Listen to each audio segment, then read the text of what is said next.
Hello केम छो dear students painted application download નથી કરી તો હમણાં જ કરી લો કારણ કે તમને દરેક વિષયના સ્વાધ્યાયનું સોલ્યુશન્સ બિલકુલ ફ્રી અહીંયા મળી જશે અહીંયાથી તમે ધોરણ પણ ચેન્જ કરી શકશો ધોરણ 8 9 10 અને સ્વાધ્યાય પોથી હોય અસાઇનમેન્ટ હોય જે તમારા માટે જરૂરી છે દરેક વસ્તુનું સ્વાધ્યાયનું સોલ્યુશન્સ પીડીએફ સાથે ત્યાં મળી જશે તો પેન્ટેડ એપ્લિકેશન ડાઉનલોડ કરીને ફ્રીમાં લાભ ઉઠાવો।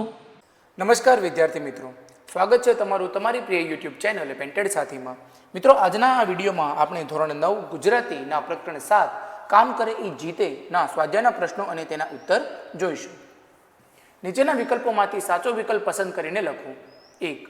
આપણો દેશ આપણી પાસે શું માંગી રહ્યો છે? જવાબ એ, સહિયારી મહેનતનું બળ। 2. ભારત દેશને કઈ રીતે બદલી શકાય? જવાબ ડી, એ અને બી બંને રીતે, એટલે કે નદીઓના નીરને બાંધીને કે ખેતરોમાં મબલક પાકનું ઉત્પાદન કરીને। 3. દુનિયાને કઈ રીતે બદલી શકાય? જવાબ એ, ખૂબ જ મહેનત કરીને। 4.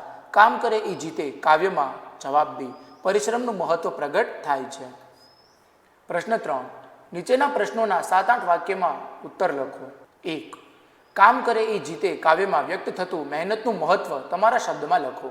જવાબ, કામ કરે એ જીતે કાવ્યમાં કવિએ મહેનતનું મહત્વ સમજાવ્યું છે। ભારત દેશ વિશાળ છે, તેના વિકાસ માટે મહેનત કરવી પડશે, તો સૌપ્રથમ સીમને સોહામણી કરવી, નદીઓને જોડી ભારતમાં ખૂણે ખૂણે પહોંચાડવાના છે। ભારત દેશ પ્રજા પાસે સામૂહિક મહેનતની અપેક્ષા રાખે છે, એટલે કે ત્રિકમ અને કોદળી લઈ ખેતર ખેડવા અને ઘર ઘરમાં રેંટીઓ ચલાવવાના છે। પ્રજાએ બાવડાના બળે ભારત દેશનો જ નહીં પરંતુ સમગ્ર વિશ્વનો ચહેરો બદલી શકશે। દરેક વ્યક્તિ સ્વાવલંબી બની અને મહેનત કરીને પોતાનું સ્વમાન જાળવવાનું છે, એટલે જ જે મહેનત કરે છે તે જ જીતે છે અને તેની મહેનતનો જ જય જયકાર થાય છે। હેલો કેમ છો dear students painted application download નથી કરી તો હમણાં જ કરી લો કારણ કે તમને દરેક વિષયના સ્વાધ્યાયનું સોલ્યુશન્સ બિલકુલ ફ્રી અહીંયા મળી જશે। અહીંયાથી તમે ધોરણ પણ ચેન્જ કરી શકશો ધોરણ 8 9 10 અને સ્વાધ્યાય પોથી હોય અસાઇનમેન્ટ હોય જે તમારા માટે જરૂરી છે દરેક વસ્તુનું સ્વાધ્યાયનું સોલ્યુશન્સ પીડીએફ સાથે ત્યાં મળી જશે તો પેન્ટેડ એપ્લિકેશન ડાઉનલોડ કરીને ફ્રીમાં લાભ ઉઠાવો। પ્રશ્ન 2. મુદ્દાસર નોંધ લખો। કાવ્યને આધારે શ્રમજીવીની અભિલાષા।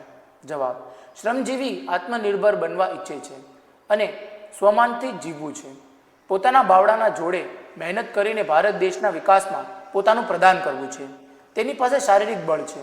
શ્રમજીવીની અભિલાષા છે કે તેને કોઈની સામે ક્યારેય હાથ લંબાવવો ન પડે, તેથી સખત પરિશ્રમ કરીને આપ કમાઈથી જીવવું છે, તેથી સૌ સાથે મળી મહેનત કરે તો વ્યક્તિ પોતે સ્વાવલંબી થશે અને દેશનો તથા વિશ્વનો પણ વિકાસ થશે। પ્રશ્ન 4. નીચેની કાવ્ય પંક્તિ સમજાવો। 1. કામ કરે એ જીતે આવડો મોટો મલક આપણો બદલે બીજી કઈ રીતે? જવાબ, જેને સ્વાવલંબી બનવું છે અને સ્વમાનથી જીવવું છે તેને સખત મહેનત કરવી જોઈએ। ભારતની દિશા બદલવી હોય, તેનો આર્થિક વિકાસ કરવો હોય તો સૌએ મહેનત કરીને દેશના વિકાસમાં પોતાનું યોગદાન આપવું જોઈએ, કેમ કે જે કામ કરે છે તેની જીત થાય છે। આમ આ પંક્તિઓમાં પરિશ્રમનું મહત્વ દર્શાવાયું છે। મિત્રો, અહીંયા આપણો સ્વાધ્યાય એ પૂર્ણ થાય છે। તમે હજુ સુધી પેન્ટેડ સાથે ન જોડાયા હો તો આજે જ પેન્ટેડ સાથેને સબસ્ક્રાઇબ કરો। હવે આપણે મળીશું એક નવા પાઠના સ્વાધ્યાયના પ્રશ્નો અને તેના ઉત્તરો સાથે।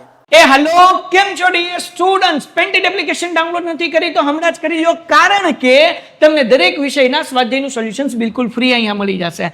અહીંયાથી તમે ધોરણ પણ ચેન્જ કરી શકશો ધોરણ 8 9 10 અને સ્વાધ્યાય પોથી હોય અસાઇનમેન્ટ હોય જે તમારા માટે જરૂરી છે દરેક વસ્તુનું સ્વાધ્યાયનું સોલ્યુશન્સ પીડીએફ સાથે ત્યાં મળી જશે તો પેન્ટેડ એપ્લિકેશન ડાઉનલોડ કરીને ફ્રીમાં લાભ ઉઠાવો।